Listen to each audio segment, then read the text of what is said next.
एक और जगह पर हम पंजाब में गए थे, वहां पर वो साहब बयान कर रहे थे कि जब हम कराची में थे तो एक कर्नल साहब थे जो हमारे साथ नश्तर पार की मजलिस सुनने के लिए आया करते थे। उस जमाने में अल्लामा ताली जौहरी साहब अलैहि मकामहू पढ़ा करते थे। तो कहा कि वो बहुत शौक से सुना करते थे अल्लामा साहब को। पहली मजलिस में आए, दूसरी मजलिस में आए, तीसरी मजलिस में, और कहते थे क्या कमाल की गुफ्तगू है, कुरान से इस्तिदलाल, अहादीस से इस्तिदलाल, और क्या नपीतली गुफ्तगू होती है इनकी, बड़ा मजा आता है सुनने में। थे किसी और मसलक के।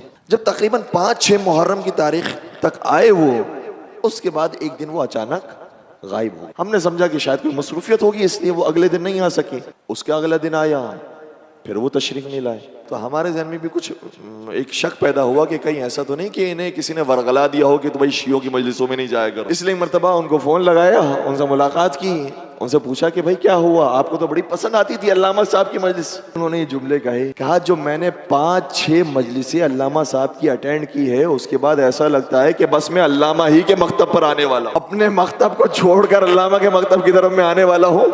इसलिए मैंने आना ही बंद कर दिया कि मैं इस झंझट से ही बच जाऊँ कि तुम्हारे मकतब के अंदर ये कोई चीज़ बयान नहीं होती है, तुम्हारे मकतब के अंदर इतनी गुमराही मौजूद है, इस मकतब के अंदर ये सारी बातें दलाइल के साथ, इस्तिदलाल के साथ मौजूद है, लिहाजा मैं बिल्कुल मुनक़लिब होने वाला था। मैंने कहा थोड़ा सा मुझे रहने दीजिए, थोड़ा सा मुझे सोचने का मौका दीजिए, उसके बाद इंशाअल्लाह मैं इन मजलिसों की तरफ आऊँ।